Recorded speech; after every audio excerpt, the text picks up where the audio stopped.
Day of our Study Abroad week. In this session, we have our colleague Johnny Porter representing IES Abroad. Just some housekeeping info. You may keep your camera on and off. It's really up to you. If you do have questions throughout the presentation, you may use the chat box. You can use the chat box during or just wait after the presentation. And without further ado, Johnny, you can take it away. All right, thank you so much, Carmen.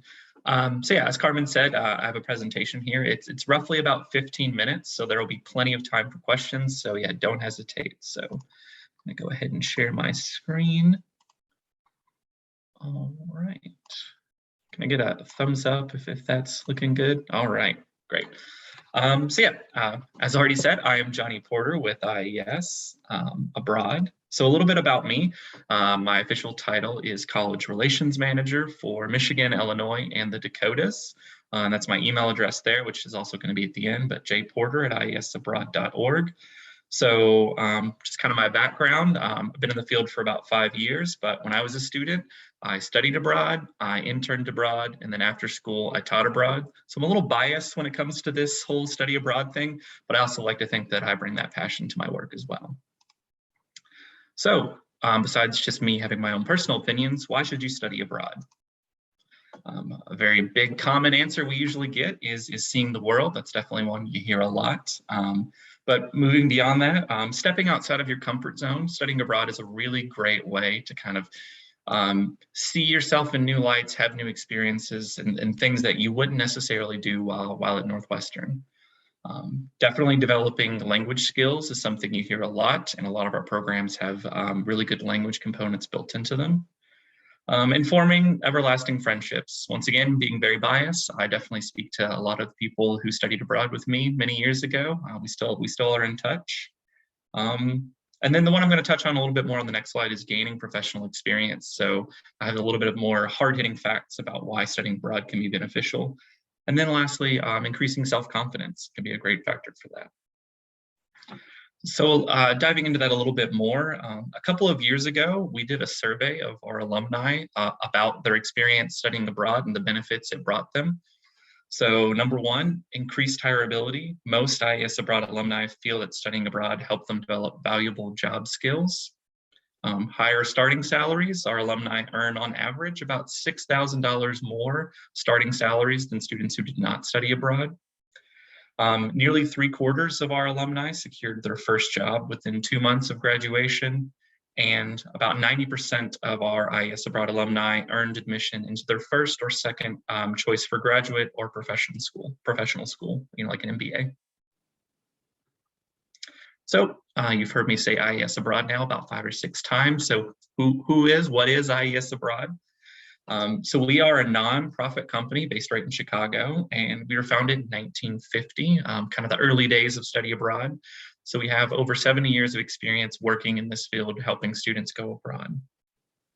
So we have both study abroad and internship program options.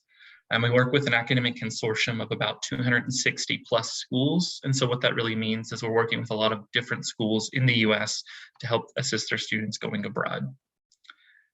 We have a lot of scholarships and aid available, which I'm going to talk about in detail on a different slide. And we really value a student-first approach, making study abroad accessible to anyone and everyone who wishes to go abroad. And because of that student-first approach, we have over 150,000 alumni currently. So getting a little bit more into the details of where you can go with IES Abroad. So we have a lot of offerings around the world, I believe over 135 different programs, which can be a lot and can be very intimidating. But Northwestern has taken a look at a lot of our programs and kind of created a kind of more cultivated list of programs that they think would be appropriate for students such as yourself. So just to name some of those location options, if I can remember them all off the top of my head, Galapagos Islands, Quito, Paris, Nantes, Madrid, Granada, Amsterdam, Berlin, Freiburg, Nice, Arles, Vienna, Milan, Tokyo, and Nagoya. So still quite a bit of options, plenty of different locations to explore. And feel free at the end if you have any questions about any of those specific programs. So why IES Abroad over another program type? So we have world-class health and safety support and protocols. We like to think we've set the standards in regards to health and safety for the field of study abroad, and as well as having world-class faculty. So a lot of our faculty are recruited from well-known institutions around the world to teach at our study centers at locations on site. So we offer more than $6 million in scholarship and aid, which I'm going to talk about in a little bit more detail, as well as our commitment to diversity and inclusion as a community. It's something that IES Abroad as a company really values. We have dedicated local staff at our centers abroad. So if you ever have any issues or concerns while on site, there is always someone physically there who can assist you with those issues. We offer safe, comfortable, and well-located housing. We try to give you housing that is applicable to students who are living as full-time students in those locations, while at the same time maintaining our level of health and safety.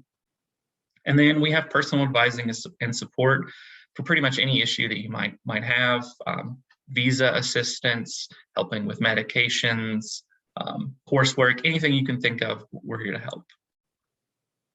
So a little bit more about our scholarships and aid. As I've said a couple of times now, we have over $6 million in scholarships and aid, and those are kind of broken up into a couple of different buckets. We have need-based aid, we have diversity scholarships, donor-funded scholarships, and public university grants, which I realize that last one doesn't necessarily apply to you. But all of our different types of aid, what's really nice at IES Abroad is there's just one application. So here's our application deadlines on the screen there. Just one application for all of our different aids. And what I really like about what we do with our aid is if you are specifically looking at need-based aid, apply on our website with the one application, and within 5 business days, we will give you an estimate of how much need-based aid we think we can give you. So I think that's a really great resource. So talking a little bit more about our diversity initiatives, we call it Initiative to Diversify Education Abroad, or IDEA. You'll see this terminology a lot on our website. So we have a lot of diversity and identity support and resources. As I mentioned, we have our home base in Chicago, and then we also have people on site. But what's really nice about our Chicago home base is we have an entire team that focuses specifically on diversity work and is there for any kind of one-on-one advising you have about that particular area. We also offer virtual and campus workshops, much more on the virtual side these days because of COVID, but a lot of workshops mostly around social identities abroad. Some examples from the past, being Black abroad, Latin American students abroad, Latinx abroad, usually involving past students or students who are currently on site. One of the recent ones we did for Latin Heritage Month was with students who are currently on site around the world. It was very cool. As I mentioned, we also have diversity scholarships and country-specific diversity resources, so you can kind of learn a little bit more about the location you're interested in before you fully commit to that site. And so you can find student stories, blogs, and videos, and all of these other resources on our website at iesabroad.org/diversity. So finding your fit at IES Abroad, we like to think that we don't have like a one-size-fit-all program. We do try to have a couple of different options for different majors and interests. So we have our study options at our IES Abroad centers. These are the ones where you're going to take a lot of coursework at our center-based courses, which are taught by local faculty with some courses at partner institutions. And these have an optional part-time internship or community-based learning course. Biggest thing about internship or community-based learning is if you are interested in these kinds of experiences, it's really good to apply early because they just require a little bit more as far as the application process goes. You can also directly enroll at a university abroad. This is more of what a lot of people think of when they think of study abroad. This is going to be a full immersion at a partnering university where you're studying alongside with lots of local students. We also offer full-time summer or semester internships. Once again, with internships, they tend to have earlier deadlines, so keep that in mind. And the nice thing with any of these kinds of program types is IES Abroad will take care of everything else. That's housing, field trips and excursions you will do on site, academic support, and anything else student service support for you as well while on site. So we like to think we have a fit for every major and language level, as I've kind of mentioned here and there. We offer a range of hundreds of different course offerings in a wide range of disciplines, whether that be engineering, theater, music, political science, business, what have you. We like to think we have a program for everyone. Studying in English while also learning a new language or advancing your existing skills. Pretty much all of our programmings offer some sort of language component. And if you are an advanced language student, you can take all of your classes in the host country language. So that's kind of a lot of the basics of IES Abroad, but how do you get there? So definitely recommend talking with your academic advisor about courses and your interest in studying abroad, so you can kind of start thinking about that process. Talk with your home study abroad office, and we have some representatives in the chat today. But yeah, definitely talk to the GLO office. You can also start an application with us at iesabroad.org/app, or you can always just give us a phone call or send us an email, which I'll have that information once again at the end of the presentation. So if you're still curious and want to learn more without fully committing to opening an application or anything like that, we have a lot of great resources that you can touch into. So we have IES Abroad ambassadors. These are past participants in our programs who are there to answer any questions you may have. We also have student stories, videos, and photos all over the website and also on our social media. Just as an FYI, all the photos that you see in this presentation are actual alumni of our programs. So they're not random stock photos. These are actual students.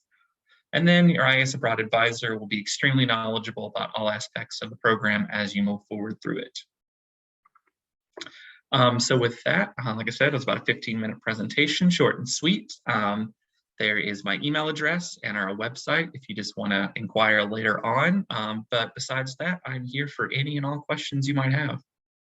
And thank you all for listening. Thank you so much, Johnny. In the beginning of the presentation, I got a little too excited and I actually did not introduce myself. I'm Carmen Hernandez. I'm one of the advisors here at the Global Learning Office. And with us, we also have Katrina DeBoard.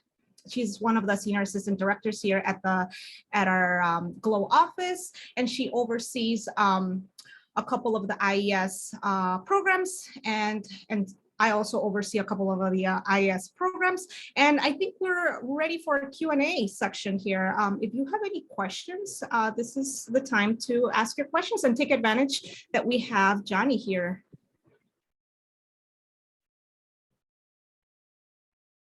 I have a question. If you can, sorry, my audio is a bit weird. So I understand that IES is kind of a separate entity, but then also you can apply through Northwestern Study Abroad. Would we apply through the IES website, or would we kind of like navigate through Northwestern to apply if we want to apply? Hi, yeah, thanks for asking that question, and that's a good question. So it's basically a two-part process when you're applying to study abroad with a program like IES, because as you said, it's separate from Northwestern. So what you would do is first complete the Northwestern application process. And so that's in the Global Gateway, that's on the GLOW website, if you've seen that. And that's usually the first application deadline. So if you're looking for fall programs, for example, for next fall, the application deadline at Northwestern would be February 10th. So you would want to complete that application. And then as Johnny and Carmen said, in addition, you'd also have the application with IES. And typically our partner deadlines tend to be a little bit later than ours. So we have our application deadline early so that you still have time and room to apply directly to IES after hearing back from Northwestern. But you can also do both at the same time if you'd like. So would they be two separate applications? Are you guys asking kind of like the same questions, or? We're asking similar questions, but it is Okay. two separate applications. Okay. So the way I kind of think about it is when you're applying at Northwestern, you're applying for our approval to study abroad. And when you're applying at IES, you're really applying for admissions into that program at IES. And just piggybacking off of that, because yeah, that's perfectly said, Katrina. For the IES Abroad application, really for that first part, we're really looking for two things: the approval from Northwestern, and then also a copy of your transcript. So that's kind of the first two things we're going to ask for.